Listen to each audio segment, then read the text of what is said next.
Hello everybody and welcome. I wanted to do a short video about Dan Markel's book, Privilege or Punish, Criminal Justice and the Challenge of Family Ties by Dan Markel, Jennifer M. Collins, and Ethan J. Lieb by Oxford Press, and it was published in 2009, and I wanted to do this short video today to talk about some of the first chapters. I have found some things that I really wanted to share with you guys, and I really want all of you to order this book. Please do not let me sharing a few parts of the book stop you from ordering it on Amazon. It is a great read, especially if you want to get into the mind of Dan Markel and some of the things that fascinated him about the law and also fascinate some of us as well. And this is definitely an opportunity for Dan to kind of share some of his thoughts and feelings, especially in this tragic way that he was killed. This book, unfortunately, sort of shares some very frustrating situations in the law that kind of have us all scratching our heads. So I definitely urge you to order this book. I wanted to share with you a couple of parts.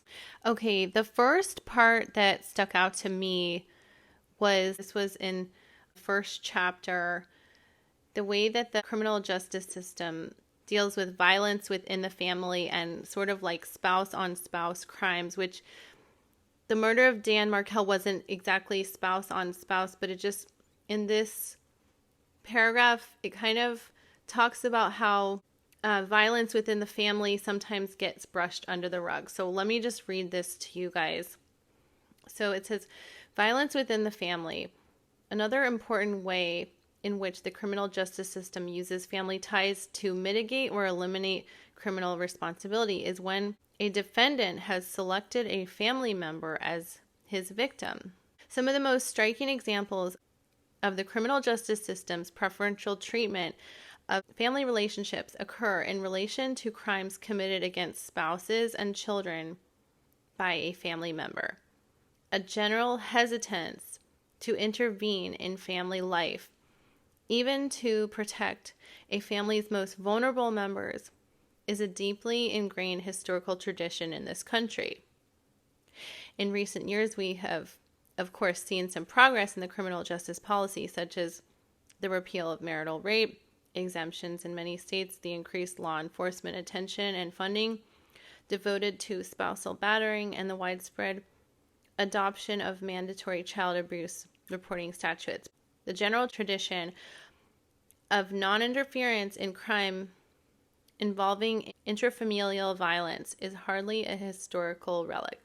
I guess right here we just see that, whether it's before, during, or after family violence, obviously Dan was unfortunately a victim of family violence, the family that he married into. What I kind of gather from this is that Dan was honestly fascinated by the justice system, is a little bit slow to protect family members or even take seriously any or prevent any domestic spouse-on-spouse violence, or in this case it was brother-in-law and his family ultimately, his extended family, the family he married into, the Adelsons, caused violence and harm upon him. But I want to go into another passage where Dan talks about some of the reasons that the justice system is slow to prosecute family members for crime. So let me just go into this paragraph about family members that are harboring fugitives. So regardless of the nature of the fugitive's crime, these states typically exempt spouses, parents, grandparents, children, grandchildren, and siblings from prosecutions for providing assistance to an offender after the commission of a crime, with the intent that the offender avoids or escapes detection, arrest, trial, or punishment. An additional 4 states reduce liability for an immediate family member, but do not exempt them from prosecution entirely. Florida's statutory exemption for family members provides an interesting example. It forbids prosecution of spouses, parents, grandparents, and children or grandchildren for helping an offender avoid or escape detection, arrest, trial, or punishment, with one important exemption. The exemption does not apply if the primary offender is alleged to have committed child abuse or murder of a child under the age of 18, unless the court finds that the person claiming the exemption is a victim of domestic violence. Dan was very aware of some of these loopholes that where a family member can kind of protect a person who has perpetrated a crime. You know, this very much seems to parallel the case of Charlie Adelson, who seems to have obviously kind of commissioned the murder for hire and the solicitation of the murder of Dan Markel. And Dan was very aware of the protections that immediate family members can add to a person who's committed a crime or even possibly been a part of it. And let me go into that here. Some of the most difficult decisions for law enforcement arise in relation to the charging decision associated with these kinds of cases. If a family member has cooperated with the primary defendant in some way, should that family member be prosecuted? Prosecutors have grappled with that question in several recent high-profile corporate crime cases, such as those involving Enron, Adelphia, and Imclone corporations. The prosecution decision is typically an easy one if the family member is involved in the crime as a principal in the classic sense of the term. The difficult decision for prosecutors lies at the margins of criminal involvement when a family member has acted as an accessory, particularly in an accessory after the fact. Typically, charging options in this scenario would be obstruction of justice or hindering prosecution, harboring a fugitive, or accessory after the fact for states that retain that criminal offense. Basically, this is really spoke to me as Dan, unfortunately, rest in peace and no longer with us. The words in his book speak loud and clear to me. You know, it's going to be up to the state to prove that the Adelsons were cooperating with some of the primary characters in this case. And it sounds like, you know, if they have, they can be prosecuted, especially if they are accessories after the fact and cooperating in this criminal activity. And that definitely, if that is the case, I'm sure that Dan would want them held to justice, as I'm reading in his book. So guys, I really hope that this sheds some light on some of these very, very difficult situations. And I also wanted to note that in the book, Dan is very fascinated by the Samuel Sheinbein case. And I want to kind of give you a little bit of background about the case of Samuel Sheinbein, and then another one I'm going to go into in a moment. So Samuel Sheinbein was an American-Israeli convicted murderer on September 16th of 1997. Sheinbein was a 17-year-old senior, John F. Kennedy High School in Montgomery County, Maryland. And just as a side note, I grew up in Montgomery County, Maryland, in the Jewish community in Montgomery County. So I definitely remember this case, and I can see why it fascinated Dan Markel and his colleagues writing this book. Samuel, he was found to have murdered his friend, and this was over a girl. According to Bethesda magazine, Samuel is an all-American kid, and he confessed to murdering a Silver Spring teenager. This story is a very, very perplexing one.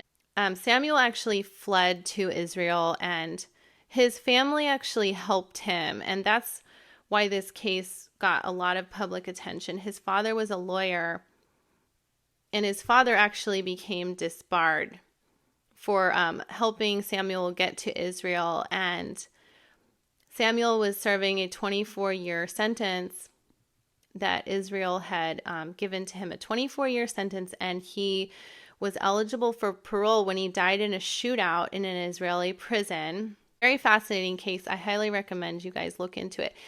And I believe that this happened. Samuel was killed in 2014 on February 23rd, a shootout with police. I believe he had smuggled a gun into the Israeli prison.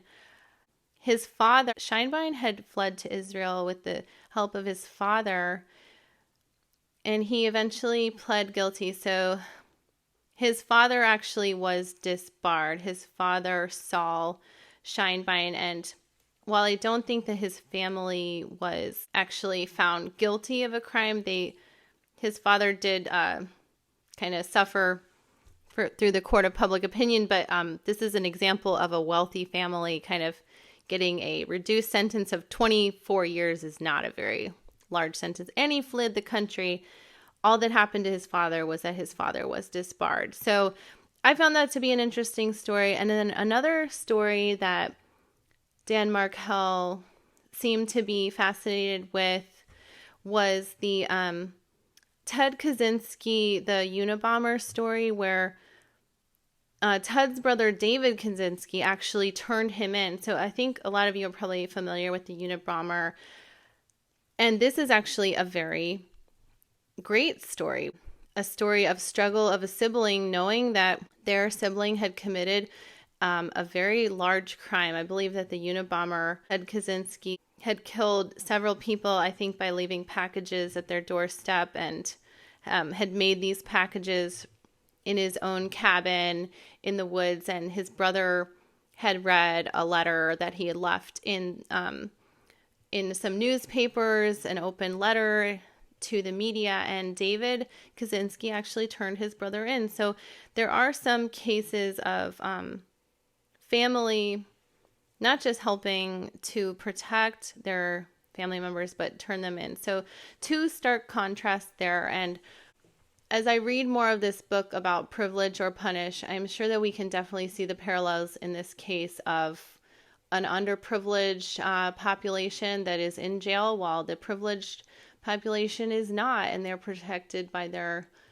powerful lawyers. So it will be really interesting, you guys, to see what Catherine McVanua has to say, and I will share more from Dan Markel's book as it pertains to this case. I hope that this sheds some light, and these are just my interpretations of Dan Markel's book, and I'm not in the legal profession. I'm just sharing my thoughts as I read. But guys, I hope that everyone is having a wonderful holiday season, and can't wait to hear what Katie has to say. More videos to come.